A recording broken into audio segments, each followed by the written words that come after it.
నమస్తే, నేను Roja. Welcome to special debate. America అధ్యక్షుడు డొనాల్డ్ ట్రంప్ ప్రకటించిన $1,00,000 H-1B వీసా ఫీజు రుసుముపై నెల రోజుల గందరగోళానికి తెరపడింది. భారతీయులతో సహా అమెరికాలో ఇప్పటికే ఉన్న వీసా హోల్డర్స్కు ఇది పెద్ద ఊరట అని చెప్పాల్సి ఉంటుంది. $1,00,000 ఫీజు బయట దేశాల నుంచి అమెరికాలోకి వచ్చే వారికి మాత్రమే అప్లై అవుతోందని అమెరికా పౌరసత్వ ఇమిగ్రేషన్ సర్వీసెస్ స్పష్టం చేసింది. అయితే ఈ ఫీజు అమెరికాలో ఉంటూ వీసా స్థితిని మార్చుకునే వారికి వర్తించదు అని స్పష్టం చేసింది. తాజా ప్రకటనతో అమెరికాలో చదువుకుంటున్న మనోళ్లకు ఉపశమనమనే చెప్పొచ్చు. ఇక సెప్టెంబర్ 19న ట్రంప్ సర్కార్ ప్రకటించిన భారీ ఫీజు కంపెనీల యజమానులను, వీసాదారులను షాక్కు గురిచేసింది.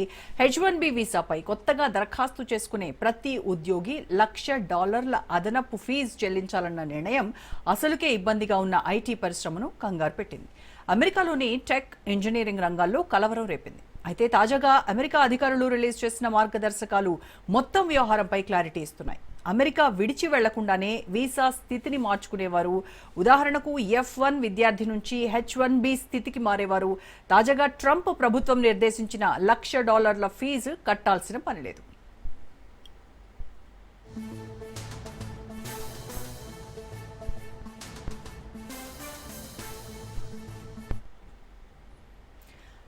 అమెరికా చట్టం ఎవరికి వర్తిస్తుందంటే, అమెరికా బయట ఉన్న కొత్త H-1B అభ్యర్థులకు ప్రభుత్వ నిర్ణయం రాకముందే అమెరికా విడిచి వెళ్లాల్సిన వారికి వర్తిస్తుంది.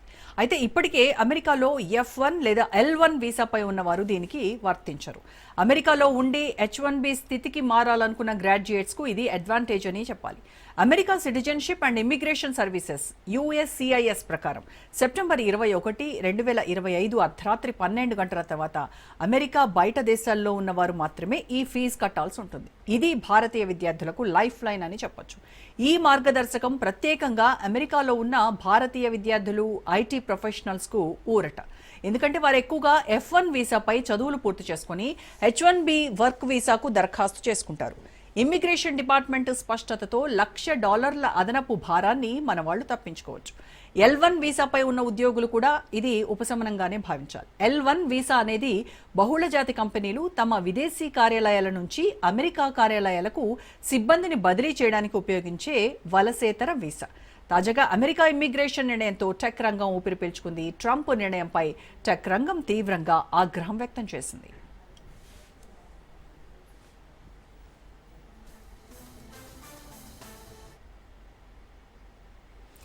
ఈ రుసుము అమెరికా ఆర్థిక వ్యవస్థకు పెద్ద దెబ్బ అవుతుందని పలువురు ఇండస్ట్రీ నేతలు పేర్కొన్నారు. ఈ ప్రోగ్రాం దుర్వినియోగాన్ని నివారించడమే ఉద్దేశమని ట్రంప్ పరిపాలన చెప్తున్నప్పటికీ అమెరికన్ కంపెనీలు ఎదుర్కొంటున్న నైపుణ్య లోటు సమస్యను ఇది మరింత పెంచుతుందని నిపుణులు హెచ్చరించారు. అయితే ఇంకా మొత్తం వ్యవహారంపై ఎన్నో డౌట్స్ కొనసాగుతున్నాయి. ట్రంప్ ప్రభుత్వం కొత్త పిటిషన్లకు మాత్రమే వర్తిస్తుందని చెప్పినప్పటికీ ఇంకా స్పష్టత రావాల్సి ఉంది. వృత్తుల వారీగా ఎవరైనా మినహాయింపులు పొందగలరా అన్నది తేలాల్సి ఉంది. ప్రత్యేక పరిశ్రమలకు సడలింపులు ఉంటాయా లేదా అన్నది తేలాలి. ఇమ్మిగ్రేషన్ డిపార్ట్మెంట్ తాత్కాలికంగా ఆన్లైన్ పోర్టల్ ద్వారా రుసుము చెల్లింపు విధానం ప్రారంభించినా చట్టపరమైన సవాళ్లు తప్పవని నిపుణులు అంటున్నారు. ట్రంప్ పరిపాలన ప్రకటించిన $1,00,000 H-1B వీసా ఫీజు విదేశీ కార్మికులపై కఠినతరమైన చర్యగా నిలిచినప్పటికీ అమెరికాలో ఉన్న విద్యార్థులు, భారతీయ టెక్ ఉద్యోగులకు ఇది ఇక వర్తించదు. అంటే ఇప్పటికే అమెరికాలో ఉన్న వాళ్ళకి ఇది ఓ ఊరట, కొత్తగా రావాలనుకునే వారికి ముఖ్యంగా చెప్పాలి. దీనికి సంబంధించి పూర్తి విశ్లేషణ అందించడానికి ప్రముఖ రాజకీయ సామాజిక విశ్లేషకులు బాబు గోగినేని గారు మనతో జాయిన్ అవుతున్నారు. నమస్కారం అండి బాబు గారు. నమస్కారం అండి. So Babu Gogineni, happy to see you after so long time. So yes అండి. ఏంటి ట్రంప్ రోజుకు ఒక కొత్త ట్విస్ట్ తో మనందరికీ షాక్ల మీద షాక్లు ఇస్తున్నారు. ఒక దాన్ని మనం ఓవర్కమ్ అయ్యాము అనుకునేలోగానే ఇంకొకటి కొత్తది వచ్చి పడుతుంది. ఈ H-1B వీసాకి మొత్తానికి ఒక తెర పడింది, ఒక కన్క్లూజన్కి వచ్చాము అని అనుకోవచ్చు అంటారా ఇప్పటికైనా? లేదంటే ముందు మళ్ళీ వీటిలో కూడా ఇంకా ఏమైనా మలుపులు విరుపులు ఏమైనా ఉండే అవకాశం ఉందంటారా? ఈయంతో వ్యవహారం మామూలుగా ఉండదండి. It is whimsical, it is capricious, it is not very logical అని దూరంగా చూసిన వాళ్ళకి అనిపిస్తుందండి. But broad trend is clear. బయట దేశం నుండి వచ్చి మా దేశంలో పనిచేయటం ఇక ఆపండి, మా వాళ్ళం మేము మా ఉద్యోగాలు చేసుకుంటామని అంటున్నాడు ఆయన. ఇది ఆ 80 ఏళ్ళు, ఆయన దాదాపు 80 ఏళ్ళు, ఈ వయసులో ఆయన ఇష్టం వచ్చినట్టు మాట్లాడటము, నోరు జారి మాట్లాడటము, చెప్పింది మళ్ళీ వెనక్కి తీసుకోవటము ఇది చూస్తూనే ఉన్నాం. ఇదంతా ఒకటైతేనండి, ఈ గత నెల రోజులుగా జరుగుతున్న గందరగోళం ఏదైతే ఉందో దానికి వాళ్ళు బాధ్యులు కాదండి, మనలాంటి వాళ్ళు బాధ్యులు. నేను చెప్తాను మీకు. H1B వీసా అంటే ఏంటంటే, ఒక ఎంప్లాయర్ స్పాన్సర్ చేస్తే విదేశీ ఉద్యోగస్తుడు వచ్చి ఆ దేశంలో ఉండి పని చేసుకోవడానికి ఆథరైజేషన్ అండి. ఇప్పుడు మీరు ఇంట్రడక్షన్లో కానీ ఇంతకు ముందు చాలామంది చేసిన కామెంటరీస్లో కానీ ఏమి సజెస్ట్ చేస్తున్నారంటే, ఈ $1,00,000 దేని గురించి అయితే మాట్లాడుతున్నామో ఈ $1,00,000 అభ్యర్థులు కడతారు అన్నట్టుగా చెప్తున్నారు. నిజానికి అది ఇల్లీగల్ అండి. H1Bది స్పాన్సర్షిప్తో పాటు $1,00,000 ఫీజు ఆ కంపెనీ కట్టాలి అన్నది ఇచ్చిన రూల్ అండి. అంతకుముందు చట్టం కూడా అదేనండి. అభ్యర్థులు ఎప్పుడు స్టోరీలో లేరు, కాకపోతే ఇన్కరెక్ట్గా అనాలిసిస్ చేసిన కారణంగా ఈ కన్ఫ్యూజన్స్ ఉన్నాయి. ప్రపంచంలో కొన్ని దేశాల్లో మాత్రమే ఫ్రీలాన్స్ వర్క్ పర్మిట్ వీసాలు ఉండటం మనం చూస్తాం. పోర్చుగల్లో కానీ, ఇప్పుడు యూరోపియన్ యూనియన్లో ముఖ్యంగా జర్మనీ స్పాన్సర్ చేస్తున్న వీసాస్ ఉన్నాయండి.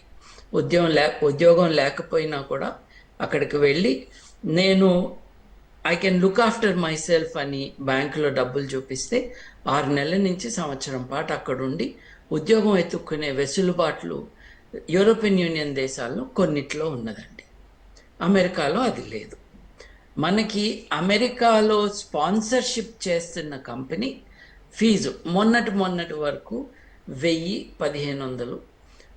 సూపర్ ఫాస్ట్గా చేయాలి అనుకుంటే యాక్సిలరేటెడ్ స్పీడ్ $2,800 కట్టించుకుని క్విక్గా ప్రాసెస్ చేసేవాళ్ళండి. ఈ ఫీజు కూడా కంపెనీయే కడుతుంది. కంపెనీకి అవసరాలు ఉన్నాయి కాబట్టి ఉద్యోగాల కోసం వెతుకుతున్నారు వాళ్ళు క్యాండిడేట్స్ని. క్యాండిడేట్స్కి అవసరం ఉండి అమెరికా వెళ్ళటం లేదు. అమెరికన్ కంపెనీకి తన కంపెనీలో పనిచేయటానికి ఈ నైపుణ్యం ఉన్న వ్యక్తులు కావాలి, లోకల్గా లేరు.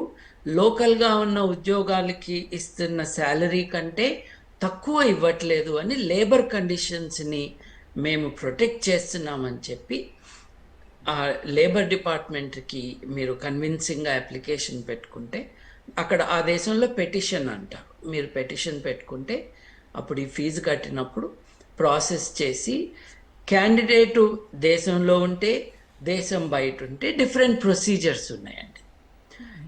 నేను అంటున్నట్టుగా ఈ గత నెల రోజుల కన్ఫ్యూషన్ అన్నది అమెరికా చట్టం పూర్తిగా అవగాహన లేకుండా అందరూ గగ్గోలు పెట్టడమేనండి.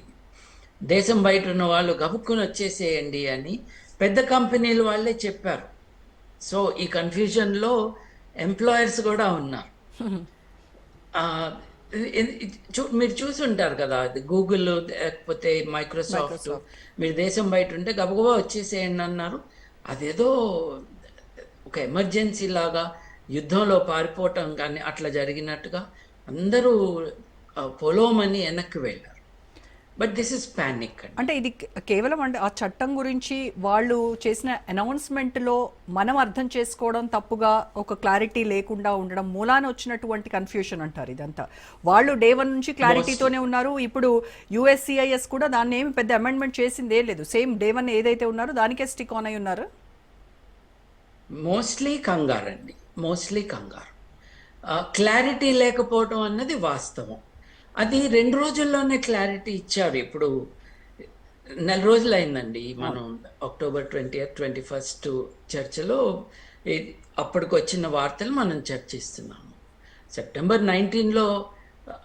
19th వాళ్ళు చెప్పిన నోటిఫికేషన్ కానీ దాన్ని 2 రోజుల్లో క్లారిటీ ఇచ్చారు. And that's the end of it. నిజం చెప్పాలంటే మనము ఎందుకో భయపడి క్యాండిడేట్స్ కట్టాలి అని అంటున్నాం కదా, నిజానికి అది ఎందుకో కాదండి. మన వాళ్ళు చాలా తొండి చేస్తారు. అక్కడ ఉద్యోగం లేకపోయినా కూడా ఉద్యోగం ఉంది అని అబద్ధం చెప్పి అక్కడికి వెళ్ళి బెంచ్ మీద కూర్చుని అవకాశం వచ్చే వరకు అక్కడ నామకే వాస్తే జీతం తీసుకుని ఉంటారండి. ఇప్పుడు నేను అన్నట్టుగా బిగినింగ్లోనే అన్నాను, ట్రంప్ గందరగోళం సృష్టిస్తాడు, విమ్సికల్గా యాక్ట్ చేస్తాడు, కెప్రీషియస్గా ఉంటాడు, మార్చుకున్నట్టుగా ఉంటుంది. బట్ అంతర్లీనంగా మీరు మాకొద్దు, మీరు మా సిస్టమ్ని మోసం చేస్తున్నారు అని అంటున్నారు. అది కాదని చెప్పమనండి. ఇప్పుడు అమీర్పేటలో దొంగ ప్రాజెక్ట్ రిపోర్టుల దగ్గర నుంచి, అమీర్పేట నుండి మీ ఉద్యోగం ఇంటర్వ్యూ ఇంకెవడికో వాడితో చేయించి డబ్బులు ఇచ్చి చేయించిన పద్ధతులు మనకు ఉన్నాయి కదా, మనం స్పెషలిస్టులం కదా దాంట్లో. సో మీరు తప్పు చేస్తున్నారు, ఎవరంటే వాళ్ళు రావటానికి ఇల్లేదు అని హక్కు ఆ దేశానికి ఉంటుంది కదండి. యా అది జరుగుతుంది. ఆ, నా చిన్నప్పటి నుండి ఇప్పటి వరకు దొంగ సర్టిఫికేట్లు, దొంగ జాబ్ ఇంటర్వ్యూలు, అమెరికన్ యూనివర్సిటీ ఎంట్రన్స్లకి టోఫిల్ 5 లక్షల రూపాయలు తీసుకుని మీ పేరుతో పరీక్షలు రాసే వాళ్ళు ఉన్నారండి. అంటే ఇంత మోసపూరితంగా చేస్తున్న విషయాలు తెలియకుండా ఉంటాయా? అది పట్టుకున్నారు. I don't know if you remember అండి, ఒక 18 ఏళ్ళు 20 ఏళ్ల క్రితము సత్యం కంప్యూటర్స్ నుంచి దొంగ డాక్యుమెంట్స్ సబ్మిట్ చేస్తే వాళ్ళని అమెరికాకు వచ్చేదాకా ఆగి అమెరికాలో అరెస్ట్ చేశారు ఆ క్యాండిడేట్స్ని. So yes, I don't like how Trump is doing it. But మన వాళ్ళేం అంత పెద్ద పతితులేం కాదు, మన వాళ్ళు ఏం పెద్ద సెయింట్స్ కాదు. చేసే తప్పులన్నీ మన వాళ్ళు చేస్తారు. ఇట్లా చేస్తున్న కంపెనీలు క్యాండిడేట్స్ దగ్గర నుంచి డబ్బులు వసూలు చేసినాయి. అందుకని మనందరం నిజంగా అట్లా ఇవ్వాలేమో, ఇది it's illegal. Company cannot take this money from the candidate. Okay, ఇప్పుడు H1B వీసా అక్కడ కంపెనీనే పే చేయాల్సి ఉంటుంది అని చెప్పారు కదా. ఫర్ ఎగ్జాంపుల్ మీరు ఒక కంపెనీ యజమాని, నేను మీ దగ్గర వర్క్ చేస్తూ ఉన్నాను అనుకోండి. నా H1B వీసా మీరు కట్టాల్సి $1,00,000, అదే మీరు చెప్పినట్టుగా 2,800 1,500 అయితే అది ఒక మ్యాటరే కాదు కంపెనీకి. బట్ $1,00,000 వచ్చేసరికి మీరు నన్ను ఎందుకు చూస్ చేసుకుంటారు? అమెరికాలో ఉన్న లోకలైట్ని, అక్కడ వాళ్ళని మీరు చూస్ చేసుకునేటువంటి ఛాన్స్ ఉంది కదా. అప్పుడు మరి నేను బ్యాగ్ సర్దుకొని ఇండియాకి వచ్చేయడమే కదా. స్మాల్ క్లారిటీ అండి, మీరు అన్నది కరెక్టే. ప్రభుత్వం ఉద్దేశం కూడా అదే, బయట వాళ్ళు ఎందుకు, మన వాళ్ళకే ఇద్దాము ఉద్యోగాలు అని. ఒకటి. రెండోది, మీరు ఎందుకు చూస్ చేసుకున్నారు నన్ను? నా దగ్గర కొన్ని ప్రత్యేకమైన నైపుణ్యాలు ఉన్నాయని తీసుకున్నారు. మీరు సీరియస్ కంపెనీ అయితే, ఇప్పుడు అమెజాన్ ఉందండి, క్రితం సంవత్సరం 10,000 మందికి అమెజాన్ స్పాన్సర్షిప్ చేసింది. ఈ $1,500 అంటే రీజన్ బట్టి కూడా ఉంటుంది, ఫీల్డ్ బట్టి కూడా ఉంటుంది. లెట్సే ఒక $7,000-8,000 ఖర్చు పెట్టుకుని క్విక్గా ప్రాసెస్ చేయమని వాళ్ళు ఫీజు కట్టారనుకోండి, 10,000 మందిని అట్లా వాళ్ళు స్పాన్సర్ చేశారు. కాగ్నిజెంట్ 3,800 మందిని స్పాన్సర్ చేసినట్టుగా నేను ఎక్కడో డేటా చూశాను. ఇన్ఫోసిస్ ఉంది. వీళ్ళెవరు క్యాండిడేట్స్ దగ్గర నుంచి కలెక్ట్ చేయరు కదండి. ఇప్పుడు వాళ్ళ రెన్యువల్కి $1,00,000 కట్టాలని అనట్లేదు. ఆ క్లారిటీ మనకి రెండవసారి నిన్నో మొన్నో ఇచ్చారండి. సో ఇదంతా కొత్త అప్లికేషన్స్ విషయం, దేశం బయట ఉన్న వాళ్ళ విషయం. బట్ లెట్ అస్ రిమెంబర్, ఆ దేశము మీరు మాకొద్దు అని అంటుంది. అది మన దేశం గురించే మాట్లాడుకుంటే కనుకండి, మనం we are talking రఫ్లీ 5 lakh people who are on H1B visa in that country. భారతదేశం నుండి ఈరోజు H1B ఎంతమందికి ఉంది అని అంటే, అది కొత్తది కావచ్చు, రెన్యువల్ కావచ్చు, 5,11,000 మందికి ఆ స్టేటస్ ఉందండి.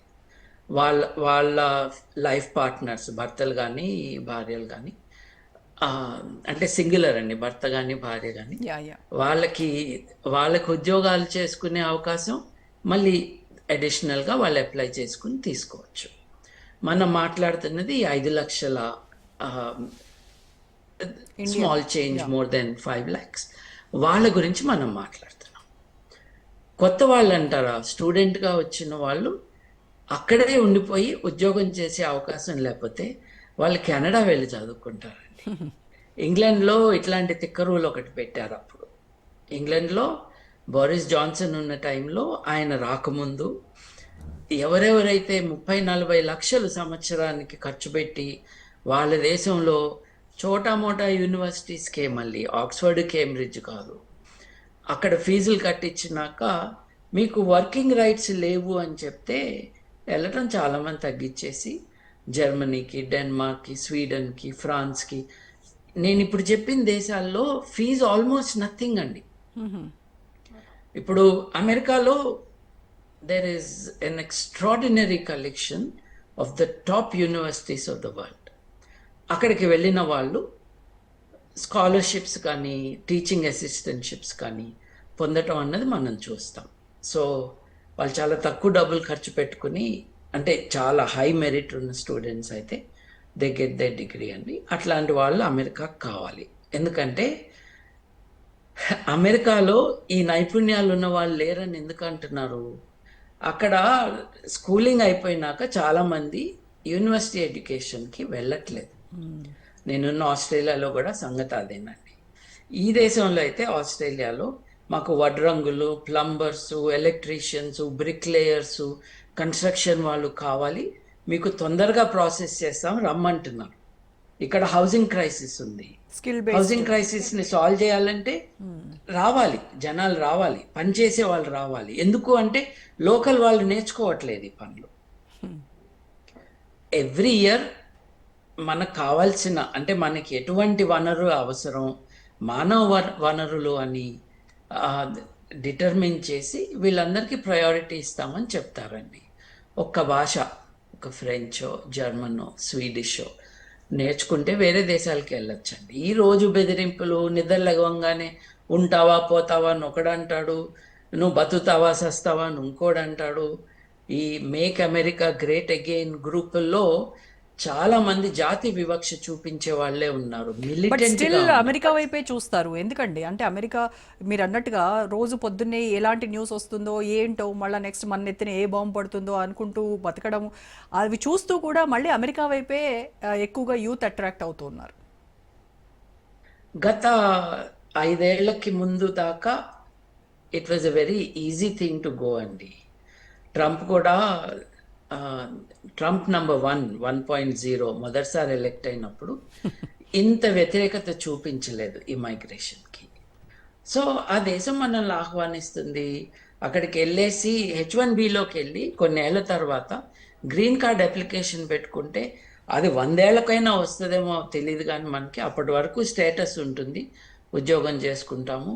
అక్కడుండి జై బాలయ్య అంటూ సినిమాలు రిలీజ్ అయినప్పుడు డాన్సులు చేసుకోవచ్చు, పవన్ కళ్యాణ్ బొమ్మలు పెట్టుకుని దానికి పాలు పోసుకోవచ్చు, మన ఎవరు ఆపరు కదా అనుకుంటూ పోలోమని పోతిరి మన వాళ్ళందరూ. బట్ ఇంకొక కారణం అండి, భారతీయులు, తెలుగు వాళ్ళు Australia, New Zealand, Canada, United Kingdom and America ఇవే ఎందుకు చూస్ చేసుకుంటారంటే వీళ్ళు కేవలం ఇంగ్లీష్ నేర్చుకున్నారు. మన ఇంగ్లీష్ చాలా గొప్పగా ఉండకపోయినా ఇంటర్నేషనల్ ఇంగ్లీష్ వైపుకి మనం వెళ్ళే అవకాశాలు చాలా ఉన్నాయి. We can learn enough English. వేరే భాషలు మన వాళ్ళు నేర్చుకోలేదు కాబట్టి. ఉదాహరణకి ఫ్రెంచ్ ఉందండి, 25 దేశాలు అది అఫీషియల్ లాంగ్వేజ్. నేర్చుకోండి తొందరగా, వేరే దేశాల్లో అవకాశాలు వస్తాయి. జర్మనీ రమ్మంటుంది. ఫ్రాన్స్, జర్మనీ, మీకు అమెరికాలో ఇబ్బందిగా ఉంటే రీసెర్చర్స్ అందరూ మా దగ్గరికి రండి అంటున్నారు. H1B అంటే చాలామంది కంప్యూటర్ జాబ్స్కి స్పాన్సర్షిప్ అనుకుంటారండి. యూనివర్సిటీస్లో పనిచేయచ్చు, నాన్ గవర్నమెంటల్ ఆర్గనైజేషన్స్, NGOలో చేయొచ్చు, కొన్ని రిలీజియస్ ఆర్గనైజేషన్స్ కూడా H1B వీసా ఇస్తారు. ఇప్పుడు ఇటువంటి అవకాశాలు వేరే దేశాల్లో ఉన్నాయి. సైంటిస్టులు కొంతమంది ఆ దేశం నుండి బయటకు వెళ్ళినాక, డాక్టర్లు కొంతమంది ఆ దేశం నుండి వాళ్ళ మదర్ ల్యాండ్స్కి వెళ్తేనో, స్టడీ టూర్స్ మీద వెళ్తేనో, రీసెర్చ్ కాన్ఫరెన్స్కి వెళ్తేనో, పాయింట్ ఆఫ్ ఎంట్రీ మళ్ళీ అమెరికాకి తిరిగి వచ్చినప్పుడు వాళ్ళు ఫోన్లు చెక్ చేసి, నువ్వేదో యాంటీ ట్రంప్ పోస్టులు ఏదో చదువుతున్నావు, నువ్వు పోస్ట్ చేస్తున్నావు అని కూడా కాదు, చదువుతున్నావు కాబట్టి నిన్ను రావటానికి లేదు, నిన్న వెనక్కి పంపించేస్తామంటున్నా. అమెరికాలో యూనివర్సిటీస్కి the best universities of the world, మీరు యూకేలో ఉన్న ఆక్స్ఫర్డ్, కేంబ్రిడ్జ్, జర్మనీలో ఉన్న హైడెల్బర్గ్ యూనివర్సిటీ, స్వీడన్లో ఉన్న ఉప్సాలా, ఫ్రాన్స్లో ఉన్న సార్బాన్ కానీ లేకపోతే సియాన్స్ పో కానీ, ఇవి పక్కన పెడితే ప్రపంచంలో ఉన్న గొప్ప యూనివర్సిటీస్ అన్ని అమెరికాలో ఉన్నాయి కదండి. ట్రూ. అక్కడికి వెళ్ళటానికి, అక్కడ రీసెర్చ్ చేయటానికి, అక్కడ ఫ్రీగా ఆలోచించటానికి అవకాశం లేకుండా చేసి వాళ్ళ ఫండింగ్ తీసేస్తుంటే మీరెందుకుంటారు అక్కడ మా దేశాలకు రమ్మంటున్నారు ఫ్రెంచ్ వాళ్ళు, జర్మన్స్. వెళ్ళిపోండి, హాయిగా ఉంటుంది. మిమ్మల్ని రమ్మన్న వాళ్ళ దగ్గరికి వెళ్ళాలి కానీ పొమ్మంటుంటే వాడి దగ్గర కూర్చుని భయపడుతుంది ఎందుకండి. I really think people should go where they are welcome. ఆస్ట్రేలియాలో కొంచెం రెసిస్టెన్స్ ఉంది కానీ Indians are needed, not just welcome, they are needed. అవసరం ఉంది ఇక్కడ. న్యూజిలాండ్లో కొంచెం తక్కువ, థాయిలాండ్లో there is a need. So వేరే దేశాల వైపు చూడాలి. అసలు ఈ ఫీ డ్రామా ఏదైతే ఉందో దీనివల్ల అమెరికా తన గ్లోబల్ క్రౌన్ ఏదైతే ఉందో టెక్ క్రౌన్ని ఖచ్చితంగా వేరే కంట్రీస్కి ఇవ్వబోతుందంటారు ఇలాగే కనుక ప్రవర్తిస్తే. I'm not sure about that అండి. ఎందుకంటే మనము కొంచెం ఎగ్జాజరేటెడ్ సెల్ఫ్ అప్రిసియేషన్లో ఉంటాము. నాసానంతా మేమే నడిపేస్తున్నాము, మేము లేకపోతే రాకెట్ ఎగరదు, లేకపోతే సిలికాన్ వ్యాలీ అంతా మా కబ్జాలో ఉంది. కొంతమంది జీనియస్ లీడర్స్ ఉన్నది వాస్తవం. కానీ మనం ఒకసారి ఫిగర్స్ చూసుకుంటే మనం అంత అంటే ఇట్లా మనం వచ్చేసి కొలాప్స్ అయిపోతుంది అన్న బ్యాడ్ పరిస్థితి రాదండి. There are enough number of people who are non Indian, who are from China, Japan, Korea, European దేశాల నుండి, ఆస్ట్రేలియా నుంచి అమెరికా వెళ్ళి పనిచేయడానికి H1B వీసా అక్కర్లేదు అసలు. ఈ దేశాల మధ్య ఒక ప్రత్యేకమైన ఒప్పందం ఉంది, అట్లా వెళ్తారు. సో కొలాప్స్ ఏం కాదు, బట్ అమెరికా యొక్క అట్రాక్టివ్నెస్ తగ్గిపోతుంది కదండి.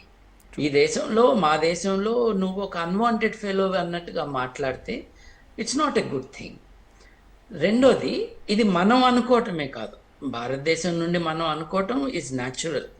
ఎందుకంటే 5 లక్షల మంది ఉన్నారు. మొత్తం H1B వీసాస్ అమెరికాలో ప్రెజెంట్గా ఉన్నది 7 లక్షల సమ్ మోర్ అండి. దాంట్లో 5 లక్షల మంది భారతదేశం నుండి వెళ్ళిన వాళ్ళు, వాళ్ళలో 3 లక్షల కంటే ఎక్కువ తెలుగు వాళ్ళు, ఏ రాష్ట్రం నుంచైనా కావచ్చు. సో ఇది మనకి ప్రత్యేకమైన సమస్య అన్నది వాస్తవం. This much is other side tech companies కూడా ఈ ఫీజ్ వాళ్ళే చెల్లించాల్సి రావడం అనేది ఒక ఎకానమిక్ బాంబ్గా చూస్తున్నారు. సో చాలా పెద్ద గొడవ చేస్తున్నారు, అసలు మా బిజినెస్ దీనివల్ల గాల్లో కలిసిపోయే ప్రమాదం వచ్చింది అని కూడా గగ్గోలు పెడతా ఉన్నారు. అదంతా వాస్తవం. రెండు విషయాలు ఉన్నాయండి ఇక్కడ. ఒకటేమో అసలు there is no second thought. ఇప్పుడు నిన్నటి దాకా 3, 4, 5, 7 వేలు డాలర్లు ఖర్చుతో మీరు ఒక ప్రాసెస్ చేస్తూ ఉంటే దాన్ని సడన్గా 1,00,000 చేయటం అన్నది అన్యాయం. ఇప్పుడు ప్రతిదానికి గ్రాండ్ ఫాదరింగ్ క్లాజెస్ అంటారండి. అంటే ప్రస్తుతం ఉన్న అరేంజ్మెంట్స్ ఒక 12 నెలల్లో ఎండ్ అవుతాయి, అప్పటి నుంచి కొత్త ప్రొసీజర్ స్టార్ట్ అవుతాయి అని చెప్పటం లాంటిది. ఏదో ఒక దేశం మీద మెరుపు దాడి చేసినట్టుగా విమానాలతో, బాంబులతో తమ కంపెనీల మీదే దాడి చేస్తే ఎట్లా? ఈ ఫీజులన్నీ తమ కంపెనీల మీదే. కాబట్టి ఈ కాంటెక్స్లో 2 విషయాలండి. అమెరికన్ కంపెనీలు ఏవైతే ఉన్నాయో, కొన్ని రిలీజియస్ గ్రూప్స్, కొన్ని నాన్ గవర్నమెంటల్ ఆర్గనైజేషన్స్, అట్లాగే కొన్ని టెక్ కంపెనీస్ కోర్టుకు వెళ్ళాయి. ఫెడరల్ కోర్టులో వాళ్ళు కేసు వేశారు. రీసెంట్లీ, ఐ థింక్ 10 రోజులు కూడా కాలేదు, అమెరికన్ చేంబర్ ఆఫ్ కామర్స్ వాళ్ళు కూడా ఫెడరల్ కోర్టులో పిటిషన్ వేశారు. వేసిన దానికి 2 ఉన్నాయండి. నేను బిగినింగ్లో మాట్లాడుతూ అన్న కెప్రీషియస్ అంటే ఇష్టం వచ్చినట్టు చేయటం, ఒక పద్ధతిగా చేయకపోవటం, ఒక హేతుబద్ధమైన ప్రవర్తన లేకపోవటం, విమ్స్ అండ్ ఫ్యాన్సీస్తో చేయటము అన్నది ఆ హక్కు అధ్యక్షుడికి లేదు, ఇష్టం వచ్చినట్టు చేయటానికి లేదు. రెండోది, ఇమైగ్రేషన్ న్యాచురలైజేషన్ యాక్ట్ అని ఒకటి ఉందండి, INA ఏదైతే ఉందో, ఆ యాక్ట్ ప్రకారము ప్రభుత్వం ఏం ఫీజు ఛార్జ్ చేయాలి? ఇప్పుడు పనిష్మెంట్ కాదు కదా. అమెరికాలో ఈ పని చేయటానికి నాకు ఈ నైపుణ్యం ఉన్న వ్యక్తి కావాలి అని ఒక కంపెనీ కోరింది. అటువంటి వాళ్ళు అక్కడ లేకపోవటం ఆ కంపెనీ తప్పు కాదు కదా. కానీ కంపెనీ మీద $1,00,000 పెనాల్టీ వేయటం ఏంటి? ఇట్ ఈస్ అన్జస్ట్ ఒకటి. దానికి ప్రొసీజర్స్ కరెక్ట్గా లేవన్నది రెండోది. మూడవది అసలు అధ్యక్షుడికి అధికారం లేదని. ఇప్పుడు దొరికినట్టు తెల్లతోలు కాకపోతే చాలు. ఇప్పుడు మనలాంటి వాళ్ళు అక్కడ కనిపిస్తే ఎవడంటే వాడు ఐసీ అన్నారు కదండి, ఇమైగ్రేషన్ కస్టమ్స్ ఎన్ఫోర్స్మెంట్ డిపార్ట్మెంట్ వాళ్ళు మాస్కులు వేసుకుని, అంటే వాడు ఎవడో కూడా మనకు తెలియదు, నిజంగా వాడో కాదో తెలియదు మనకి. వాళ్ళు కార్డు పట్టుకుని ఆ కార్డు చూపించకుండా కొంతమందిని ఎత్తుకెళ్ళిపోతున్నారు, వాళ్ళని సన్ సాల్వడార్లోనో ఎక్వడార్లోనో పడేస్తున్నారు, అక్కడ జైళ్ళల్లో తోలేస్తున్నారు. మళ్ళీ 2-3 నెలల తర్వాత కష్టపడి వాళ్ళని వెనక్కి తీసుకొస్తున్నారు. ఇది మానవ హక్కుల ఉల్లంఘన అండి. ఈ విషయాలన్నింటినీ ఉటంకిస్తూ కోర్టులో కేసెస్ ఉన్నాయి. అన్ఫార్చునేట్లీ ఈరోజు సుప్రీంకోర్టు, అమెరికా సుప్రీంకోర్టులో ప్రెసిడెంట్ ట్రంప్ అపాయింటీసే మెజారిటీగా ఉన్నారు.